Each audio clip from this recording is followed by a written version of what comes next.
Howdy, and welcome back to the Ineligibles podcast. I am Will Stone. He is Chase Caldwell, and he is Hayden Garland. Hey. We're not restarting because that wasn't a big enough screw up. So, welcome All back, right.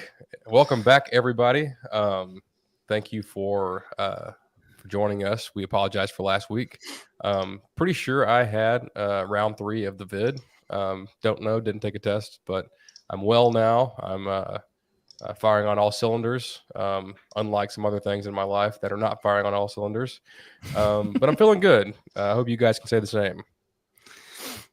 Actually, I'm pretty sure I know you guys can't say the same. I think you're both kind of down bad right now. Bad is not what I am down. A doctor put a camera down my throat yesterday and took a whole bunch of pictures of my esophagus. So, feeling nice and fresh right here. I'll have you know. Yeah. But nope, doing well. I'm trying to think of what all's gone on over the last 2 weeks, but A&M had a particularly busy week last week with just chaos regarding suspensions and things of that nature. I don't know if we want to touch on that now or wait until later, but definitely a thing that happened that is relevant to this podcast. I can tell you how checked out I am of this season, and that's that whenever you said that, my mind went straight to the fact that they changed the intro song. There was that too. It was a busy week. It completely went over everything, all the news and announcements, and went straight to the fact that we changed the intro song twice midweek. Yeah, we're living in a time. Yep, we live in a society. I'm sure we have several A&M things to touch on, but as per usual, we will tackle the national topics first, and then get back to A&M after that. But big weekend of football this past week. I know not all of us had eyes on everything that's going on, but we do have eyes on the first edition of the college football playoff rankings. The only rankings that matter, because these 12 or 13 people decide who gets to go to the playoff, and them alone have that power. So this is the most important poll. Anybody shocked to see Tennessee number 1? I was kind of surprised they were that bold. I wasn't. I think they had the best win of the year, right? I mean, Bama isn't as dominant as they have in the past few years, I don't think, this year, but Tennessee does have that on their resume. Yeah. And the committee has Bama at 6, so they still think pretty highly of them. Yeah, I would say the only other argument I would make right now is Ohio State. They've just been really dominant, everybody that they've played, but they haven't, they've still got all their tough games on their schedule where they're going to have to prove it. So we'll see. I'm sure there's going to be some shakeups coming yet. Right. It feels like Tennessee's getting better at the right time. Early on they didn't struggle with Florida, but they did win by a small margin, and a Florida team that's not very good. We'll talk about them in a second. But obviously got the win over Alabama, and then just kind of demolished Kentucky this past week, who was once a highly ranked team. And Kentucky had their quarterback, so seems like Tennessee is really hitting their stride, and I guess I could see it. Ohio State at 2 was down against Penn State. I watched most of this game this past weekend, and thought Penn State might pull it off. And they were the Penn State defense was balling out. Ohio State could not run the ball. Stroud was under a lot of pressure, and the Penn State running game was doing fairly well. But in the second half, Ohio State and those receivers just kind of did what they do to everybody else, and I'm pretty sure they ended up covering still, even after being down in the first half. So I'm pretty sure they've blown out everyone they've played. Georgia, kind of the same thing. they had a scare against Mizzou a while back, but that's just kind of a blip. And with Oregon being number 8, I think the way that the way that Georgia dominated them early in the season, that's probably still in the minds of the committee. I think so. I think the top 3 are for sure. I don't think there's any other way to skin those 3. You could mix and match them how you wanted to, and I think the argument could be made there. But at the end of the day, you just have to be top 4. So yeah, I think if we're talking 1, 2, and 3, who cares?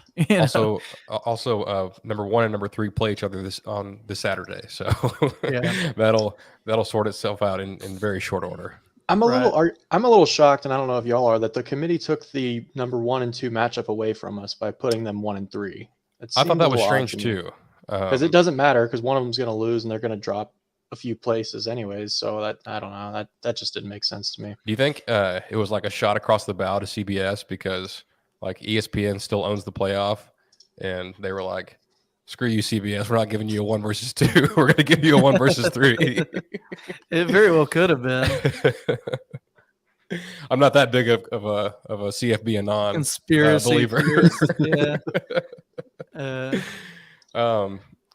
Honestly, I'm a little shocked that Clemson was 4. Now I'm a Clemson believer this year. Don't get me wrong. I think they're a pretty good team, but Michigan's been pretty dominant, and especially the past few weeks, like they crushed Penn State like just from the jump, and it seems like I don't know, like I know it's splitting hairs because one's 4 and one's 5, and Michigan has to play Ohio State eventually anyway, but I don't know, it just kind of bugs me that's the case. But any issues with Alabama being 6 ahead of TCU, who is undefeated? None whatsoever. Not really. TCU has been a surprise to me this year. I didn't expect them to be this good, or to be undefeated, I guess I should say, at this point in the season. But I mean, they've earned it. Yeah, it's funny. As soon as I announced I was selling them on this very podcast, they just took it to a new level of being good. Because I thought they would be good, and they kind of jacked around the first few weeks. I was like, they're not that good. Like, they're about to start losing games, and they've just won games ever since. Oh, you do look at the scores after every game, and a lot of them ball bounces a different way. Yeah, they're close games, so hopefully their luck doesn't run out.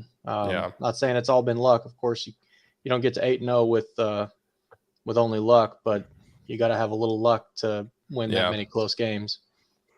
I mean, at the same time that Bama and Tennessee was going on, they were down by like 14 points at home to Oklahoma State, and then rallied back to tie it, go to overtime, and ended up winning. And that game was at home, but they haven't really just like dominated anybody yet. Like, they haven't just gone and like blown the doors off somebody. Like, they probably could have done that this past weekend at West Virginia, but it was in Morgantown where weird things happen, and the Mountaineers hung tough. So I've got a feeling that TCU won't finish the year undefeated.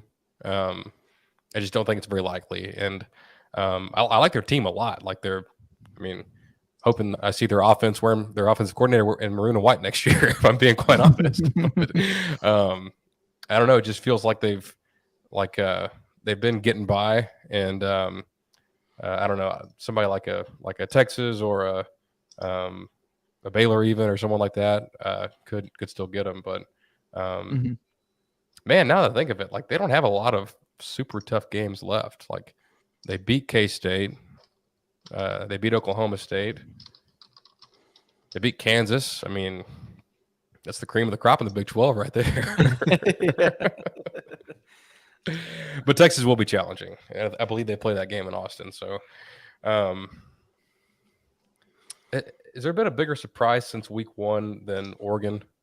Like, I was ready to just like sell the whole thing. I'm like, man, they're gonna suck, like, 6-6 type of stuff, and not be competitive. And pretty much ever since they got their ass beat, like, they've just been crushing teams. And like, Bo Nix is playing well. Their running game is awesome. Their defense is pretty good. Like it's been impressive what Oregon's been able to do. And number 9 USC is right behind them. I imagine those two will play for the Pac-12 title. Pac-12 could get back in the playoff this year for the first time in 6-7 years. I think I would spin that on its head a bit and say I was more surprised of how Oregon looked week 1. Like, I thought that they would be pretty good this year. And then whenever they came out week 1 and got dominated, I'm like, oh my gosh, maybe that's not the case. Yeah. But so they have had a good turnaround from that. That's a big loss to have beginning of the season, but to keep it going after that and to get back on track, they've done well for that for sure. But I think they're a good team overall. Yeah. I think coming into the year they were probably my favorite. I don't know. I'd have to go back and remember what I said at the beginning of the year, but they were probably my favorite for the Pac-12 this year. Right. If they figured went out, USC would do okay, but I didn't think they would do as good as they've been doing. I agree with that. But if they went out, they've got the potential to have 1, 2, 3, 4 wins over ranked top 25 teams. That's in the current rankings? Yeah, they've got 2 already, 2 top 15 wins, and then they still play. Oh shoot, where'd it go? Oh yeah, Utah's in there. Yeah. Yeah, Utah, and then Oregon State's ranked 23 right now. And then if they win the Pac-12, then make it 5. If Oregon stays ranked, or Oregon State. So yeah, they could be a sleeper if they went out from here, because there's still going to be, like I said, there's going to be some shakeup with the top 4. 2 of the top. Oh no, sorry, I keep thinking Michigan got put 4. 2 of them have to play each other, and then 4, 2 and 5 play. So I guess let's stop there for a second. And I may be wrong on this stat, but I'm pretty sure like since the inception of the college football playoff rankings, no team has started out lower than number 6 and made the playoff. Or maybe it's won the whole thing. It's probably won the whole thing. But I feel like someone in these, like 4 of these top 9 teams are going to be the ones that make the playoff. If we had to project today, do we have any thoughts or predictions there of what we might see, at the end of the season? So, I think Alabama probably still sneaks back up in there. I don't think TCU does. Okay, I'd agree with that on the TCU part, but yeah, I just say Alabama because they always do. Right. Alabama and Nick Saban, they're inevitable. Right. That's very true. You're gonna only get Tennessee or Georgia. I'm just gonna take the softball pick here, and whoever wins this weekend, that is going to be who makes it in.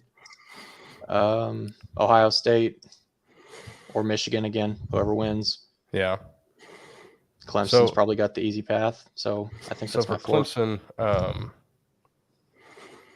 man, a loss this weekend would really would almost doom Clemson, I feel like. I'm trying to think, like, it's the SEC and the Big Ten make this really weird because, like, if Ohio State and Michigan are both undefeated when they meet, like that'll be the other team's only loss, assuming they beat the Big Ten West champ, which they probably will. But like you're gonna have both of those two teams.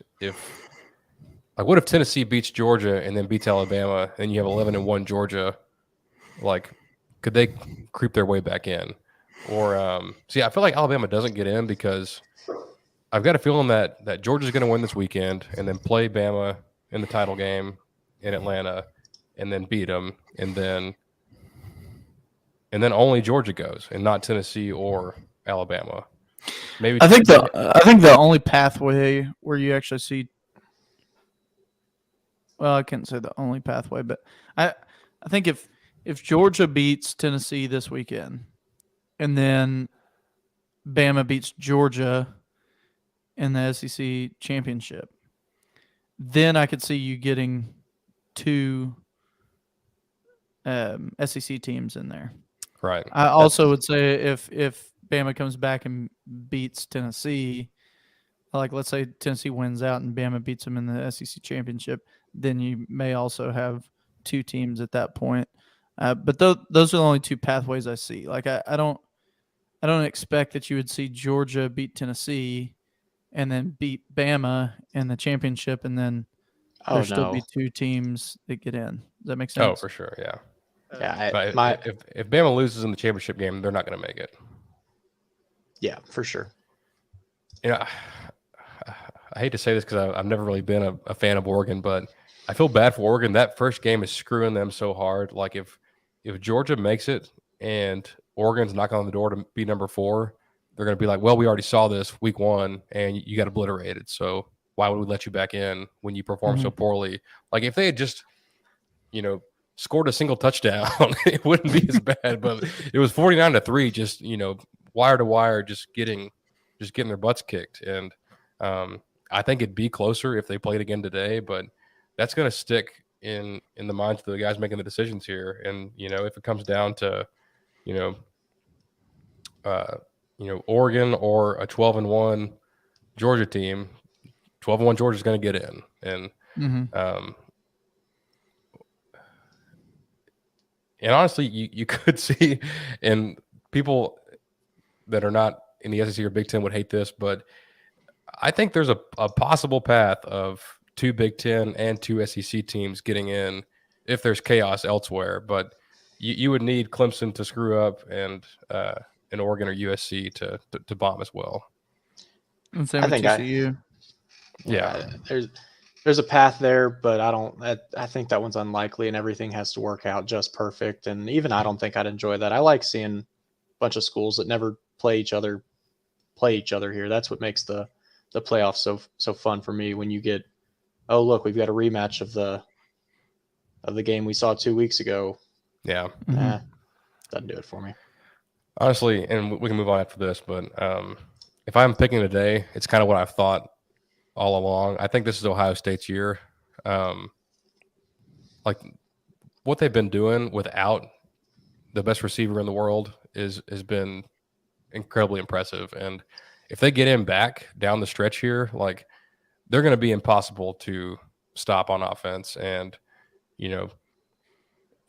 I would enjoy a Tennessee and Ohio State game where there's like 100 total combined points. Like that would be entertaining, and we might get that. But I do think Ohio State adds to their championships at the end of the season. Yeah, no, I agree to that. I think Ohio State, this is their year. But in terms of trying to pick which teams are on there, I do think it's too early. Yeah. Because even though, like you said, like there's not just a ton of shakeup generally, there's at least enough to where it kind of makes a decision for us. Because we could sit here and talk all day long about, okay, if Michigan wins out, but they have 1 loss to Ohio State, will we get both of them into the top 4?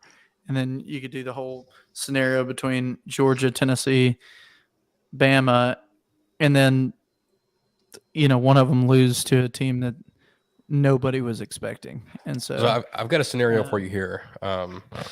Let's say Georgia beats Tennessee this weekend, and then both teams win out. So Georgia beats Alabama in the SEC title game.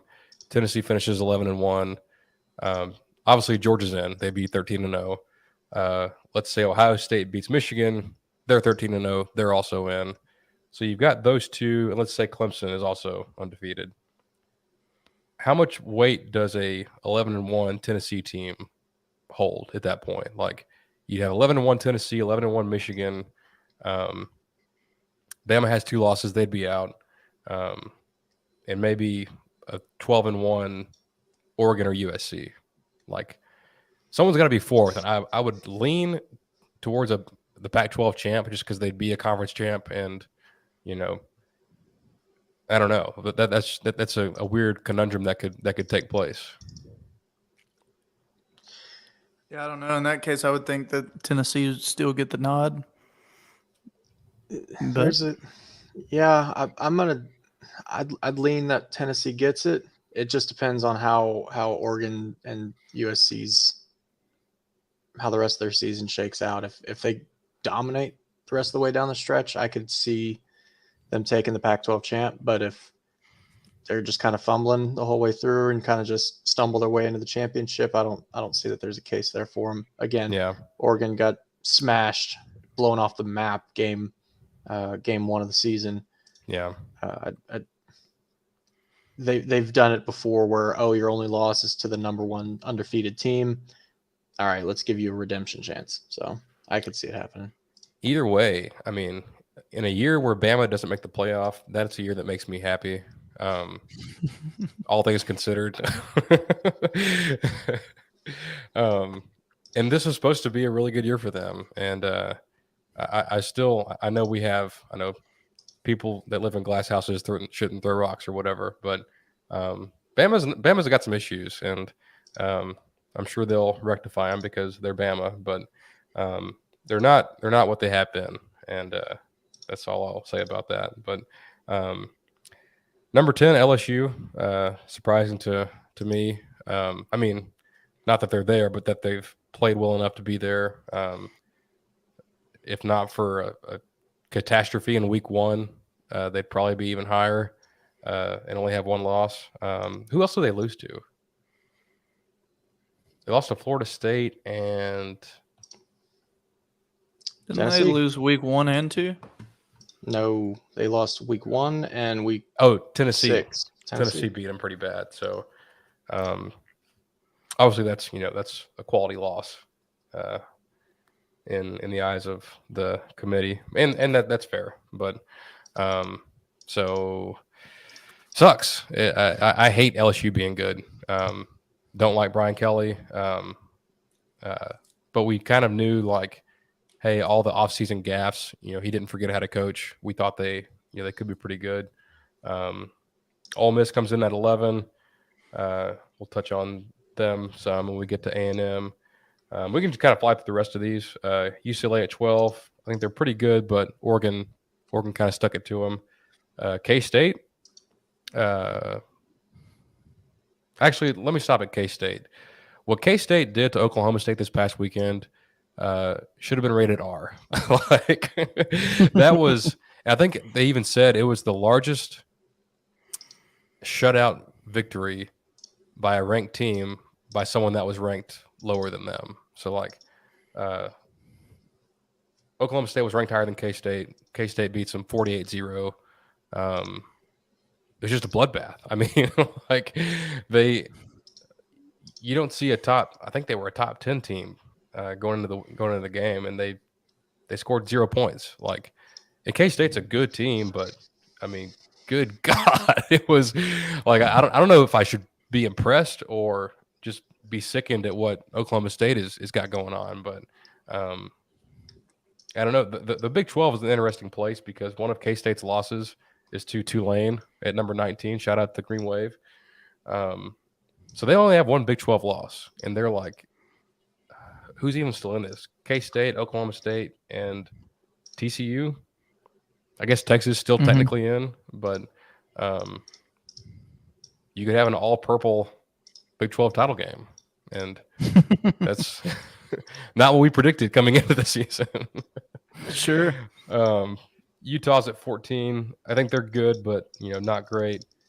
Penn State at 15. 16 is Illinois. Shout out to Brett Bielema, formerly of Arkansas. North Carolina at 17. I think I gave North Carolina some crap on the last episode that we did. Take it all back. Their offense is terrific. Their quarterback, Drake May, is probably going to start getting mocked as a first round, as like the number 1 pick in 2024. I think he's a redshirt freshman. Was also Moose Muhammad's quarterback in high school. But yeah, he's really freaking good, and like, scouts on Twitter are already like salivating over him. So he'll probably play, this year, next, and then he'll be in the NFL. But Oklahoma State's at 18. We talked about them. Tulane is at 19. Tulane is in the driver's seat to be, the G5 team that gets a New Year's Six game. They were helped out a little bit by UCF, who's at 25, beating Cincinnati this past week. Tulane still has to play Cincinnati to really solidify their bowl standing. But Syracuse at 20, Wake Forest 21, NC State 22, Oregon State 23, Texas 24, and UCF 25. I want to say one thing about Wake, and then we can get to A&M. But Wake Forest lost to Louisville this past week, and they had eight turnovers in the second half alone against Louisville. I think it broke a record for that for turnovers and a half. It's almost impossible to do. Like, you have to try to turn the ball over 8 times in the half of football. Like, that is impressively bad. Yeah. And they still won the game? No, they lost. they lost big time. I thought you were saying UCF turned it over 8 times. No. Wake Forest was playing Louisville, and okay. and Louisville won big, but Wake turned it over 8 times in one half. It was like 48-13. But and I watched the highlights and they were talking about, like, some of the balls would just go off of the receiver's hands and into a defender, and they'd run it back for a touchdown. And, like, if that was my team, I'd be so pissed. Like, just the ball did not bounce their way that day, and that's unfortunate. But that's football. So I guess if y'all's hearts are in it, we can approach the A&M topic. Let's do it. Sure. Let's talk the Aggies. So I want to preface everything that I'm about to say with this one thought in mind. I understand the hand wringing and the anger and the we're screwed. Let's burn it all down. We're gonna just, ride out Jimbo's contract for a few more years, and then we're gonna fire him, and this, that, and the other. We're doomed. Why are we even still following this? I understand where you're coming from, because this sport is painful, and when you care about it as much as we do and you do, dear listener, it hurts to watch what we're watching, and with such high expectations coming into the year, like, we didn't think we'd ever reach this low of a level. But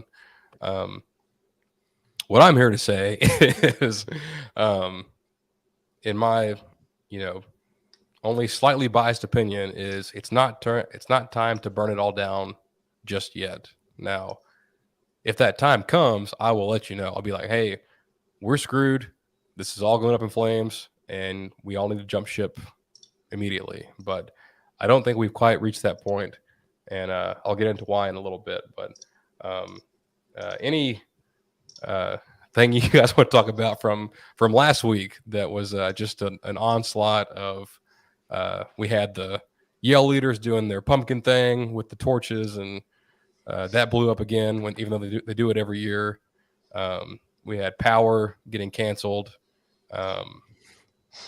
We had freshmen getting suspended for smoking dope in the locker room.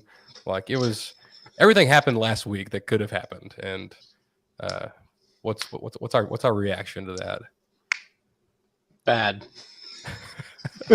Pain. Pain everywhere. It's pain everywhere.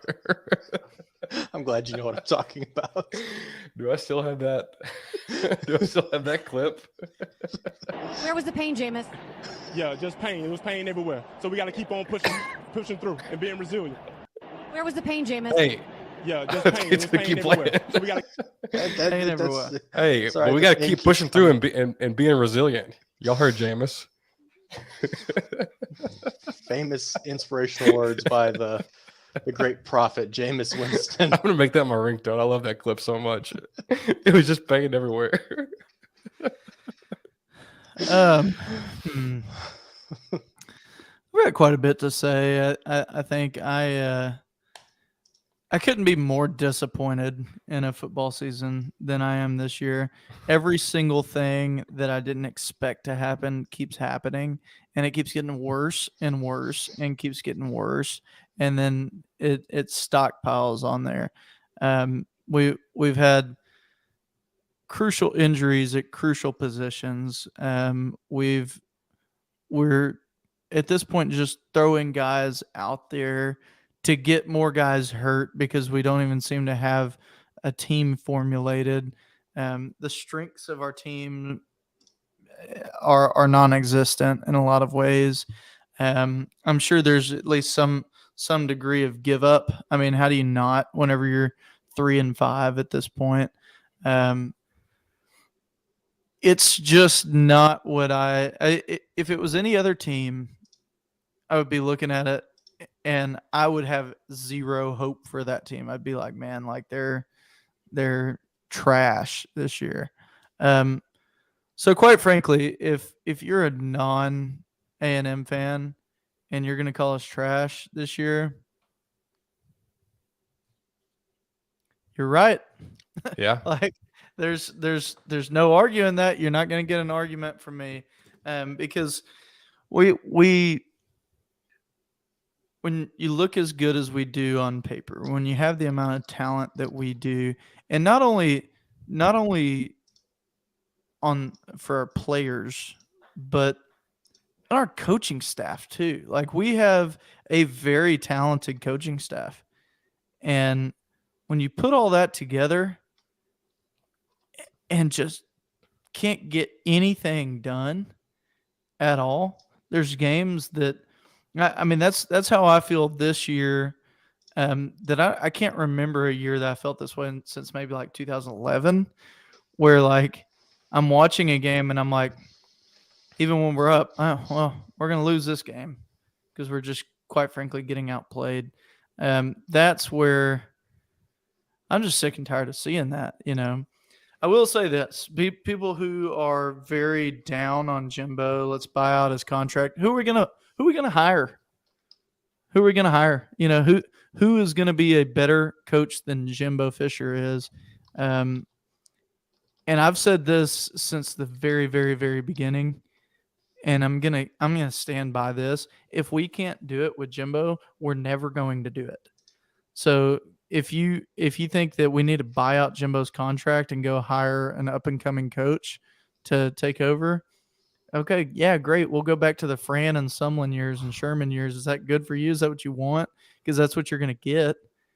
You know, we're not going to fire Jimbo and then go hire Saban or, you know, another coach that can get us there. So what's the point? You know, also, instead, good. Sorry, it's not just Jimbo's it's not just Jimbo's contract. Like we'd owe him $80 million. Like, first of all, we're not going to pay that to make him go away. That's stupid. But you also have to guarantee a new contract that's probably going to be around that same amount to get someone else. So you're talking about $150 million from your donors. like no one's going to do that. Like to just start over. Yeah, like I know it's tough, and like in my opinion, even if the buyout was not an issue, I still wouldn't fire the guy this season. Like it would have to go, you know, completely haywire next year for me to even like consider firing the guy. Like, I get the frustration, but if we do fire Jimbo this season, I'm not going to renew my Aggie tickets. I'm not going to go. I'm not going to continue following the team as closely as I do. I'm just not, because that would be a ludicrous stance from our leadership that we're saying, okay, well, we're gonna fire this guy and we're gonna be like just like every other 130 teams out there where we didn't win fast enough this year, so we got to start over. Yeah, how does that work out for every single person? You know what I mean? Like it just doesn't. So that's there's no sense in adding to the coaching carousel, especially the way that things have trended since Jimbo. I mean, we have the best recruiting classes we've ever had in the history of A&M football now, on campus now. And not just the most recent one. Like even the ones before that were better than we've ever done. Yeah. Those of you who think that a lot of them are going to transfer, I'm sure several of them will transfer, but you fired Jimbo to hire somebody else, they're all going to transfer. I mean, you're going to have a mass exodus like OU did last season. I mean, that's just going to happen if you get rid of your coach, and in a time frame where the whole idea behind this thing was we're going to hire him for 10 years, and we're gonna hold on tight through these bad times, because most of the teams don't have the wherewithal to get through that, and that's why they keep hitting the reset button. We're not going to be one of those. We're going to hold on tight through this 10-year period. I say all that with the preface of I'm miserable watching Texas A&M right now. I mean, I've never been this miserable watching my favorite thing and favorite team. Like it's I don't want to watch on Saturday. I don't care what happens to us. I don't care what happens the rest of the season. I don't want to record this podcast sometimes because I'm like, God dang it, I got to talk about A&M football. I don't want to do that. It's my least favorite thing to talk about right now. So I say all that to say the answer isn't to fire your coach and hire another one. Sorry. It's just not the answer. If it was, then every other team that is doing terrible this year with a first-year head coach or second-year head coach, they wouldn't be doing terrible. They'd be doing pretty good. I mean, that's what every other place does. We trotted out there with this grand idea of we're going to have a permanent head coach that we're going to hire for 10 years or more and let him build his program. So now's the time. Let him build it. And I know you'd say he's 5 years in. This should be his program right now. Okay, that's what we said about Sumlin too, and then we fired him. And that's what we said about other. Why sign a 10-year contract if you're only going to have 5 years to build it? It doesn't make sense. Yeah. Give him 10 years to build it and then see where we're at. Because that's the thing. It's kind of like buying when the stock market's down, right? Like this is the time to buy. And if you have faith in the value of the thing that you're buying, then it's going to work out long term. If you're buying a terrible product, like it is what it is, and when you get to the end, you're going to find out. Yeah. If Aggie football was a thing that I could like tangibly like actually invest in, especially at its current price, I'd be pouring every penny I could into it, because I'm telling you right now, like, and roast me at your own will, because it's the same story every year. But you look at what we have on this team and what's going to look like next year, and like what I hope they look for in the portal. We can talk about that later. It's going to be a really damn good team. And like you tell Jimbo, hey, like, and I think this is going to happen, like, hey, your offense, not great for today's college game. Let's go get you a coordinator who will run that aspect. You run everything else, help the guy game plan a little bit, and step 4, profit. Like everyone that's like, oh, it's year 5, like we should be better than this. You're right, but you can't look at it that way. You can't be like, oh, well, we're not there by year 5, start over. Like, let's try something else. Like you have to look at this year as pretty much like year 1 or year 2, because after the Orange Bowl win, that bought Jimbo more time. He's like, hey, like I have some proof of concept here. Let's keep recruiting. Let's keep building, which is what they've done. And, let's try to go farther than that. So like, and some of it is his fault. Some of it's misevaluation. Some of it's just bad luck. Like you look at how young the team is, you're like, well, it's Jimbo's fault. Well, like, yeah, that's right. But like, it's young because you were able to keep a bunch of guys around last year that were super seniors for the COVID year. And now they're all gone. And some of the guys you recruited, they're already in the NFL because they were that good. Like Kenyon Green is not going to come back to anybody's team for a 4th year. Like he's going to go to the NFL and get paid. Same with DeMarvin Leal and the other guys that left. So it's going to take a little bit more time. And Aggie fans hate hearing that. They hate hearing we're young. They hate hearing next year. But I'm telling you, like, no one in the country has a starting lineup as young as we do, and it's still really damn talented. And all I'm saying is wait until next season or the next to be like, okay, this is just not going to work, and then we can talk about firing the guy, but not right now. Well, and so let's talk about that. Let's talk about Jimbo's program. Jimbo talks about his whole offense is predicated on what happens in the trenches. And you got to recruit the guys in the trenches. You got to get the offensive line intact. You got to get the defensive line intact. Look at where our defensive line is right now. If we could get our offensive line looking like that, that'd be great. We're on our way. We have that. But what do we have this year? We have nothing but freshmen at the offensive line and guys that have no experience whatsoever. And then we're having to switch up here and there and otherwise because of injuries, and then 3 of our starters out for the season at the offensive line. That's 3 of 5. If you're doing math, that's 60% of your starting O-line is out for the season.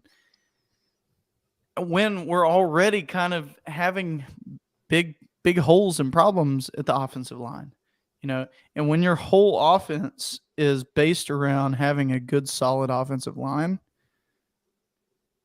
it doesn't matter how good your players are. That's what I've been telling y'all all along about. I don't want to see Connor Wigman out there. I don't want him to go out there because I don't want him to get hurt because we've already hurt 2 other quarterbacks because we got nobody to defend them from or to block them whenever they drop back to pass. I don't want to see more quarterbacks run out there. They're not going to change the game. They're not going to change. That doesn't suddenly magically make your offensive line good. It just doesn't happen. And so that's the key to it. But one thing, if you want a sliver of hope, if you want to have a silver lining to all of this, I said this when we lost to Bama, and not on the podcast because I wasn't here that week, but we were on the 2-yard line? Mm-hmm. Yeah. So we were 2 yards away from beating Bama. Right? 2 yards. 2 yards short of turning the corner. And that was held up because of a terrible play call. So we're 2 yards. We're almost there, right? With the missing puzzle piece being a good play call to say, hey, hand it off to A-Chain, let him go into the end zone because he's our entire team. That neither here nor there. The whole idea is that our team is 2 yards away from it every single game. So if we can actually make some changes this offseason, if we can actually make some strides in the right direction, we've got a lot of young guys, freshman guys, that are 2 yards away from it right now. If they can get another 10 yards, where will we be, right? And so that's where I really do think if you're looking at this team and you're looking at, oh my God, this is terrible. Trust me, I know it's terrible, but every win that we've had is a barely win. And every loss that we've had was a barely lost, right? We're right there. I wanted this year to be the year that we turned that corner. I expected, and I said this 1,000 times at the beginning of the season, I expected our floor to be 10 wins. I said if it's anything less than that, I'm going to be very harsh on Texas A&M. Guess what? It's less than that, and I'm being very harsh on Texas A&M, right? This is the time frame where you got to stop and look. And I'm not now taking like what do you call it? A moral victory. I'm not taking a moral victory on our losses, right? I'm not saying like, dang, that was a bad call. We should have won that game. No, we shouldn't have won even the games that we did win. The games that we did win, I mean, we literally, one of them is called the oink doink because by the grace of God, it bounced off of the uprights. Like, we should not have won that game. We did not deserve that win in the win column. Thank God we got it. But we shouldn't have deserved to win any of the games that we did win. But a lot of the losses that we lost, it's like, man, we were almost there with terrible play calling. Now, if we can correct that and we can get guys in the right positions and we can fix the play calling, I think there's some changes there. So I do think, and I don't know if the fix is that we hire an offensive coordinator to take over the play calling. That's what everybody wants, and there's so much pressure on that I wouldn't be surprised if they do something to that degree. I'll tell you this.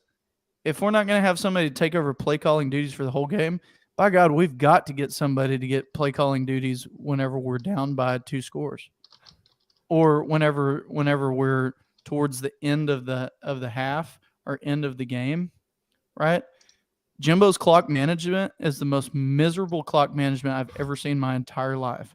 And I'm going back a couple years. You remember, I don't remember even which game 2020. it was.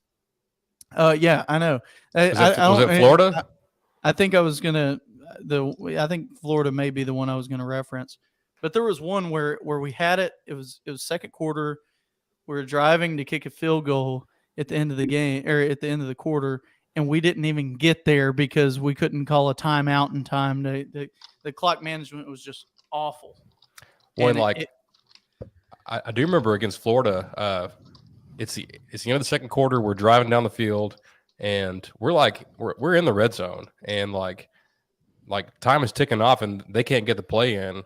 We take a timeout with like 10 seconds left. Well, the very next play, they call a pass interference on Florida in the end zone and put us on the 2-yard line. But there's no time left. There's like 2 seconds left, so we have to take a field goal instead of, had there been 15, 20 seconds left, we could have run a few plays and got a touchdown. But no, we screwed the clock up, had to kick a field goal and barely won that game. Yeah, I'm probably going to get my yardage wrong here because I haven't gone back and rewatched this game, and I was at a Halloween party watching it on TV this past weekend. But we got the ball with like a minute and a half left in the game, right? We could have driven the field, gone and scored. I think we could have what did we lose by 3 this week? Mm-hmm. So we could have kicked a field goal and gone to overtime. We could have scored and won the game. Minute and a half left. I want to say we had 3 timeouts. But we started out on like the 8-yard line and ran 3 plays that weren't 10 yards deep or more. Every single one of them were 4 yards deep. Every single one of them on our own 8-yard line. It's like, at least go 15 yards down the field. You don't have to throw a 92-yard bomb, but pick up 12 yards. Don't try to pick up 4. Yeah. And that was, and I know Jimbo would probably go back and say, "Oh, well, he was a freshman. He was making his reads and he should have known to just, check that ball down. Don't, or not check it down, but throw that one away. Don't, even though you got him right there over on the check down, don't do it. Well, don't make that stupid play call, Jimbo. And then you don't have to worry about your freshman. Or why don't you know the situation, know what's going on, and be like, hey, I've got a freshman on his very first, driving the field to win the game. Maybe I shouldn't give him this confusing play call. Maybe I should go to page 57 and find a play call from there that is easier for him instead of, going to page 13 and giving this complicated one. Oh, you should have known not to throw it to check down 3. No, come on, Jimbo. So there's a lot of that has got to be fixed. I mean, there's no doubt about it. But here's where I do also have faith. I do think as Aggies and Aggie fans, I know that from when you're inside the locker room, you don't really pay too close attention to what else is going on around and what people are saying on Twitter and that kind of thing, because why would you? I mean, things are already bad enough. Those guys in the locker room are already miserable at the fact that they have 5 losses. I promise you they're not going on Twitter to read what everybody else thinks about them having 5 losses. So us being the ones to just continue to browbeat the team about these things that we're already, I mean, what good does it do? Nothing. It just makes the whole atmosphere miserable. So what I'm saying is, let's just hold on here and let's let Jimbo let's let him earn his paycheck here and keep this team intact, because we do have the talent. We just got to get them the experience. They've had a lot of very, very formative experience with all these losses that we've had this year. And let's build on that. Let's not try to tear it down, because I think this is the most formative year that he's had under his tutelage because of the youth that we have in that program. So long-term outlook is, I think we can do it. If the team can really pull together and really get through this time frame, it could be really beneficial for us next year and the following year. Not the time to give up, but at the same time, I need somebody to figure out, are we able to just forfeit the remaining of the season? That way nobody else gets hurt. Because that's honestly what I want at this point. Yeah. So don't mistake my words. Don't think that I'm Mr. Sunshine and Rainbows, because I'm not. I'm miserable at what I'm seeing here. But I don't think the answer is, okay, fire our coach and hire somebody new, just like every other team does, And I hope when I'm being positive, like your last point is like, I want to echo that, because I'm giving you reasons that, like, I'm giving the listeners reasons that we should be positive here, and you are as well. And we're not saying what's happened so far this year is okay. Like, no one here is okay with that. Like, we are telling you, hey, what's happened this year has been bad. Here's how we can fix it without costing ourselves $80 million. Right. Like let's be smart about how to fix it. And a couple things need to happen this offseason. And if these things don't happen, I'll get on this podcast and tell you, hey, we're screwed. But until then, let's wait for these to happen. So the first one, if you watched the game the other night, you probably could tell that that Connor Wigman is the guy. Like, he's, early signs, he's what we thought he was. His raw ability, like being able to get the ball out quick release, zip on the passes. The ball gets there in an instant. His intelligence, like always, like more often than not, making the right read. The kid's a really, really damn good quarterback, and will probably end up being one of the best ones we've ever had, even though, that's not really like outside of a couple names, we haven't had that many good quarterbacks. So he's probably already number 4 or 5 on that list. But and that in itself, like he's priority number 1. Like, and I have no like worries about him leaving. Like, if he left, I'd be totally floored and shocked, and I would end this podcast. Or I would remove myself from this podcast. You and Hayden can get on here every week still. But if Connor transfers, like I am done, because that guy, he's the future of the team, and we need to build around him. And I think what you said about the locker room, like what I've seen from the players, especially the young players, like this isn't a lame duck situation. Like, the players haven't quit. Like when we saw those freshmen get in trouble last week, it was their fellow freshmen holding them accountable. It was Connor and Evan and Bryce Anderson and Cam Dewberry and guys like that. Like, they're like, hey, like, we didn't come here to screw around, and like, we're trying to set the tone. And I thought that was big. Like, that leadership from those young guys is really important, and they're kind of the nucleus of the team. And in recruiting, I can't tell you that it's going to be a tremendous class, but what I can tell you is the sales pitch is, hey, like every recruit is meeting with Connor and Evan. They're like, hey, like, these guys are the future. Like, this is what you're going to sign on to play with, and we're the ones to take it to the next level. And that's why I don't really have any worries about Connor or Evan leaving. Those are probably the 2 most important guys you got to keep. If either one left, I would get on here and say, hey, things are bad, and they're going to be bad. But I think you keep them both. And that's kind of my bigger point is, I think we do have, like, we're definitely going to have some people leave, but I don't think it's going to be what other people expect. Like, I think people are expecting like this mass exodus, like half of the number 1 class we just signed is going to leave. Like, that's just not reality. I don't think. Right. If it happens, I'll come correct myself. But I think there's probably, maybe some of the guys that have, been getting in trouble, maybe they transfer. I don't really know. But I just don't think you're going to see a mass exodus, and the talent level is still going to be, in a very, very good spot. On the flip side of that, since this recruiting class won't be that big, we need to attack the portal for every position, except maybe tight end. But like, at least on offense, like, go get a tackle, go get a guard, go get a center, go get every position just to have depth and competition. Yeah, because absolutely. We've been just snake bit with injuries this year, like more than I've ever seen. I think, like, it's worse than it was last year, and last year was pretty bad. So You have to go out and get depth. Like, go get some veterans that can come in here and compete. Keep your receivers and go get more of them. Like, keep Evan and Moose and Yule Keith and Chris Marshall, but go snag someone else out of the portal. Go snag some guys to create competition.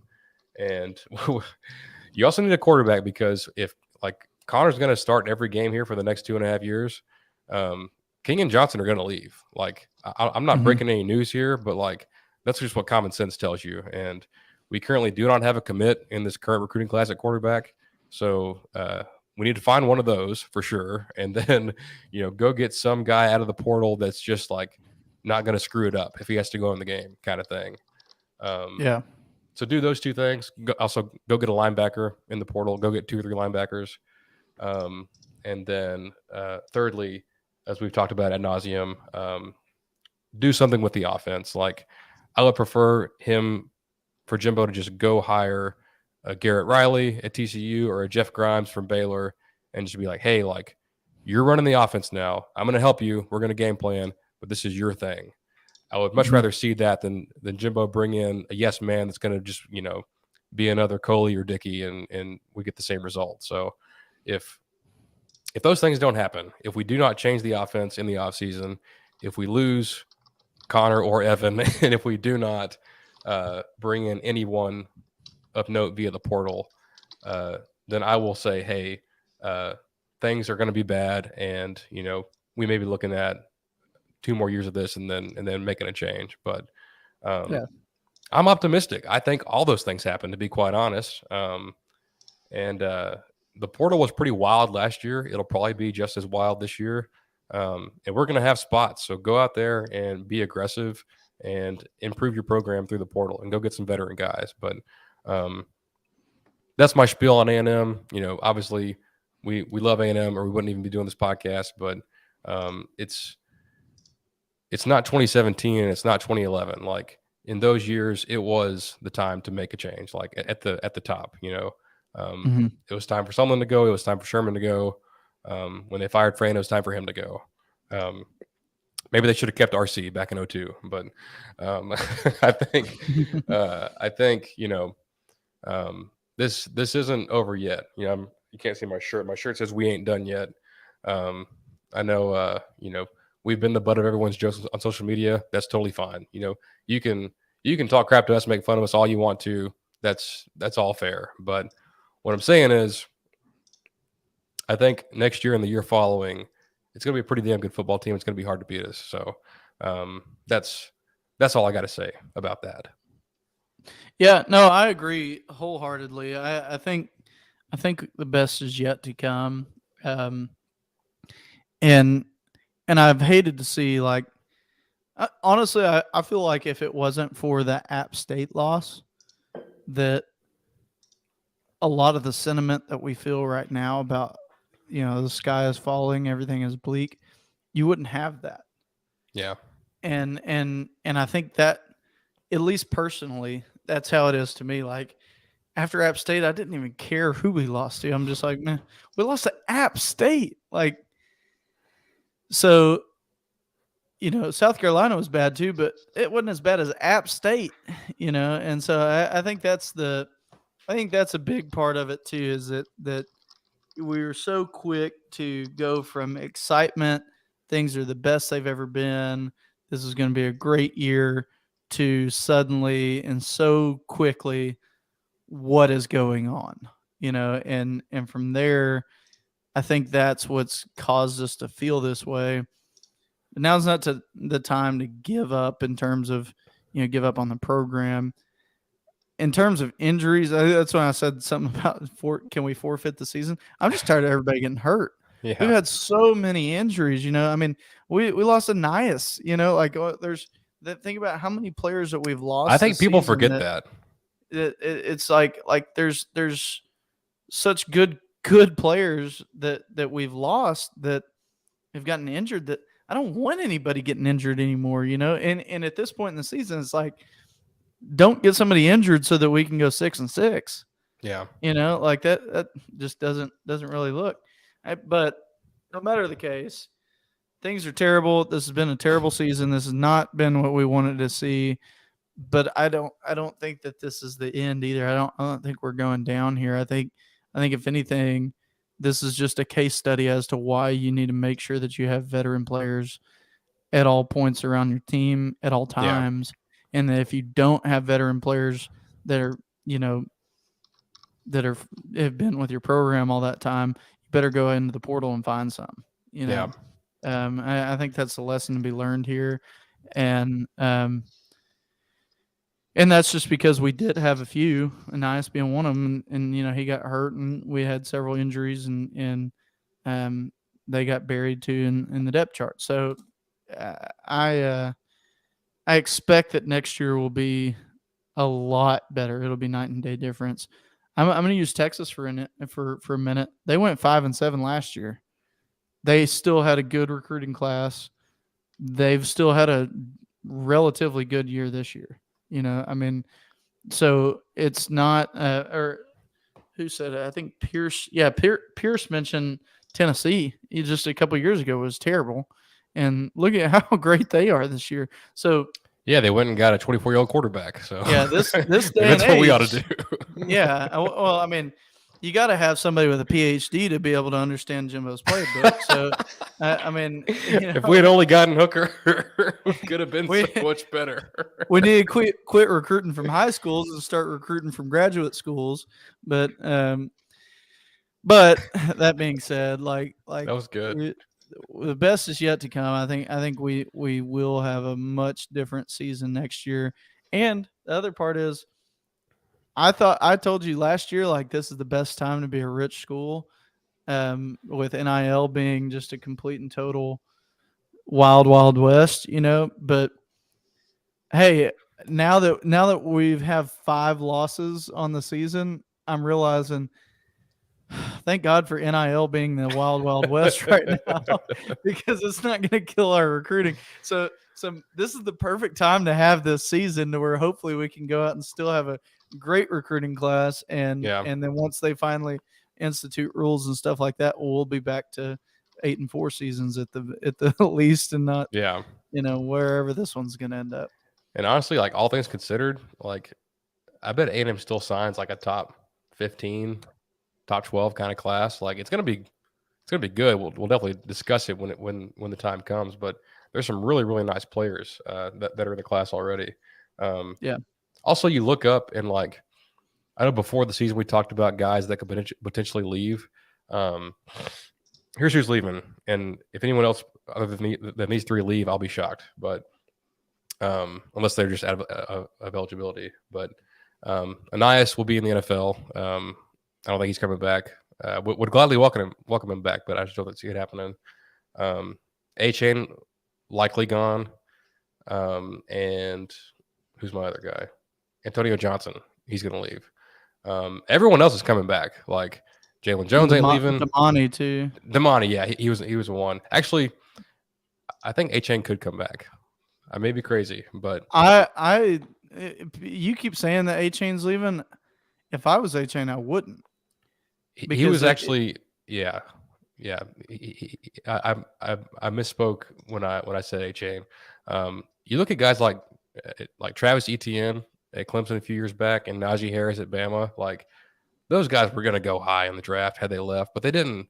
Like, and running back especially, like, it's rare you see a really good player come back for his 4th year. But A-Chain's a guy I could see doing it, because he's not going to be a first rounder because of his size, and that's, he's definitely that. He's got the talent, but the NFL is going to see him differently. But don't write it off. I think, man, that would change everything if he comes back. Well, and my thinking is more of like if you listen to the commentators during the game, they're still talking about him the way they talked about him his very first year of he's just a sprinter, but he's making some good plays, so maybe I was wrong about him. Like, he's got to get that verbiage and that idea out of the head of all those guys before he's going to go high in the draft. So there's one guarantee, and well, it's not really a guarantee, but God, I hope it's a guarantee. I believe that our offensive line is going to be head and shoulders better next year than it is this year. And so look at what H-Aiden's done with no offensive line this year. What can he do next year if we actually did have an O-line? He might play his way into the first round, you know. And a passing game too. But right. So and sorry, I think it would be beneficial to him to stay personally. I think it would. Also, I'm glad I didn't put any money down this year, but if he comes back, I'm putting money down next year for H.A. Heisman. But I'm trying to think, and Hayden, you might know this, but did Etienne go in the first round, or was he like an early second round guy? He was at the very end of the first or very beginning of the second. It was borderline either way, but like, yeah.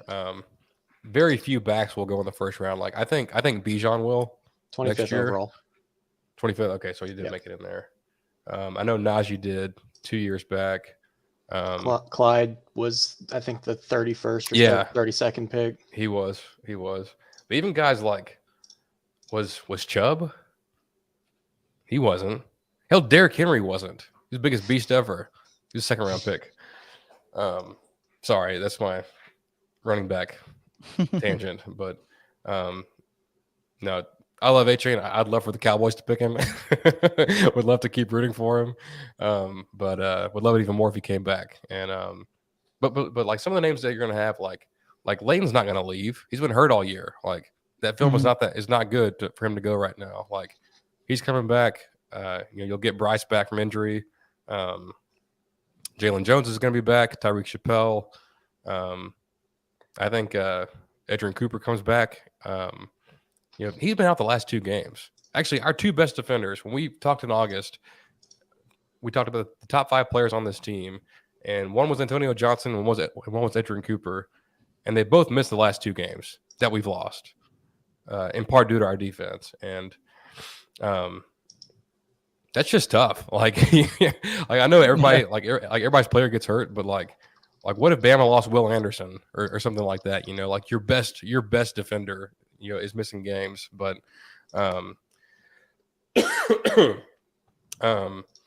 in terms of this weekend, at least as it stands for A&M,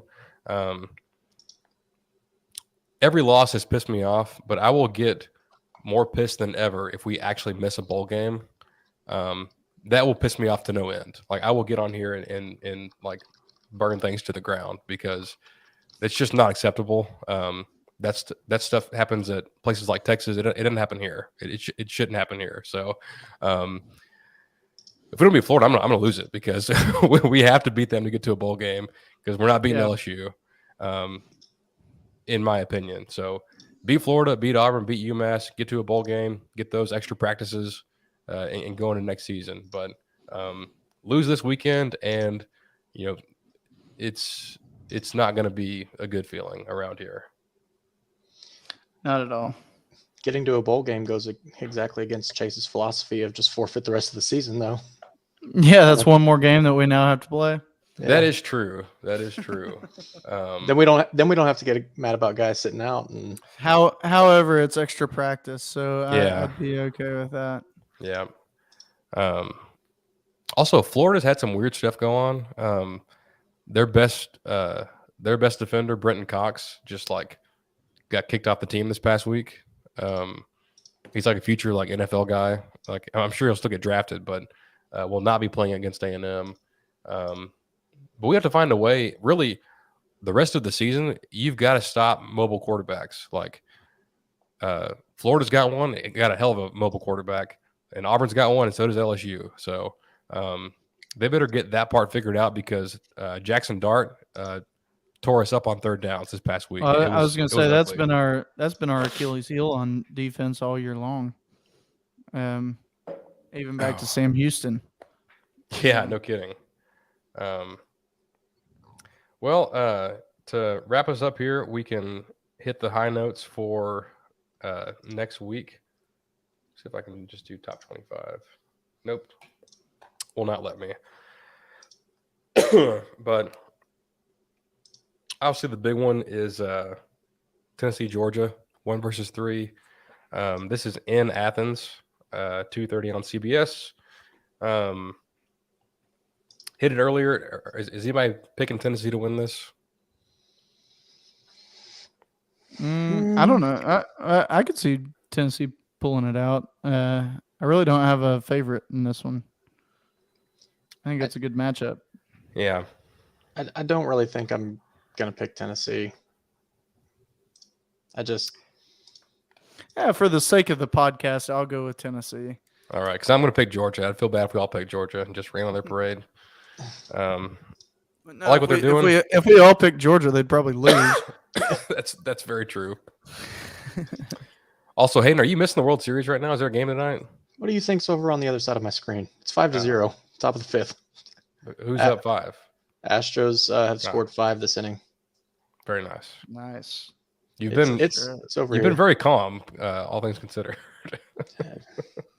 What is sports at this point to me? You know, the Aggies are doing what they're doing. The Cowboys, I really don't know what to think. I got the Astros going on, but all right. There's really only a couple more games that are any kind of compelling. There's no way Alabama loses at LSU, right? Like they're going to pull that out. That's always one of those ones that happen. That's just a game that you never know what happens. It's in Baton Rouge, which I don't like. Honestly, LSU's the one team I will root for Bama against them. Like I hate LSU. I don't know. I want to just say Bama most likely. I haven't paid enough attention to LSU. Quite frankly, I didn't realize that they were ranked as high as they are until the episode today. After they lost that first game to Florida State, I kind of wrote them off for the season, and then all of a sudden they've just kind of had a solid season from here on out. So yeah, I'll echo that. I'm right there with you, Hayden. Like I've kind of not followed them at all this season. Yeah. Well, they would also probably win the West if they were to beat Alabama. So that's a thing that could happen. Let them do it. Chaos. I'm here for Team Chaos. I'm not if it includes LSU. LSU winning the West and Brian Kelly's first year. Hell to the no. Like I will not stand for that. Okay, well, what if they beat Bama and then we beat them? I could live with that. We knock off a to go 5-7. Knock off a top 5 team to go 5-7 or 6-6. Yeah, We knock off a top 5 team for bowl eligibility. We'd be at the top of the pile when they start picking out 5 and 7 teams with good academics. Yeah, or however they do it. Yeah. Ooh, here we go. Same time as Bama LSU, Texas at K-State after K-State's drubbing of the Oklahoma State Cowboys. Can they do it again? Man, what if they just back-to-back 48-0 wins over ranked teams? I'd be happy with it.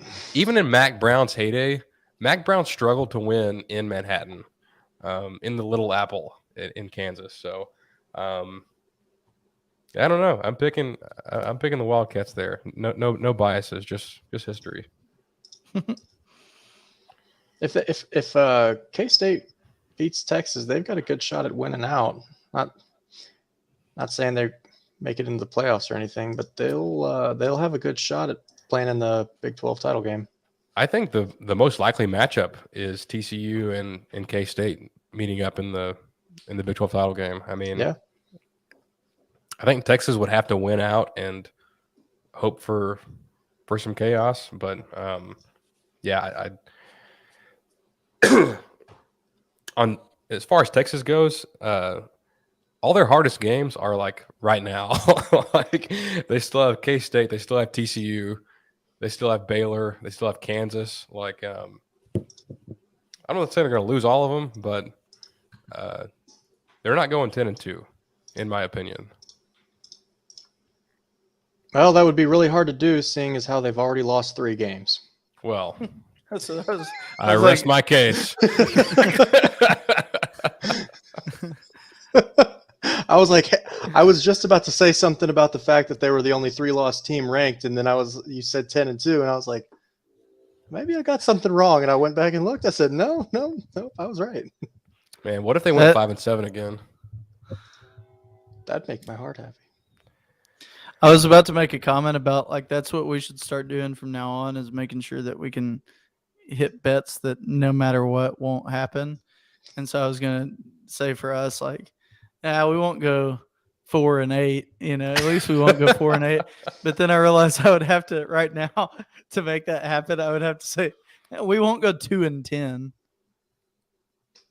That's the that and 1-11 are the only two options that we for sure won't go into. But it's still possible for us to go 3-9. Yeah, if as much crap as we've talked about UMass, I mean, that a loss there would end this podcast immediately. I mean, do not come no on questions here asked. The Wednesday following UMass. If that happens, we're not even going to say bye. We're just going to Irish exit the podcast business. We're not going to come on here and explain anything. It's just going to be over. Yeah, that's it. We're just gonna delete the Facebook page, the Twitter page, everything. All the evidence. Yeah, it's all you won't gone. be able to. You will wipe everything from the internet the next day. And then we're going to start an Eagles podcast. and just ruin their entire franchise. Eagles and Longhorns. And Notre Dame, right, Chase? And Notre Dame. Yeah, we'll change this to a Notre Dame podcast. Lordy. Speaking of, they play Clemson on Saturday. That could. Oh. Are y'all hearing that ad? Sorry. No, I didn't. I just got an ad on my browser for Walmart. You gonna buy it? No. Okay.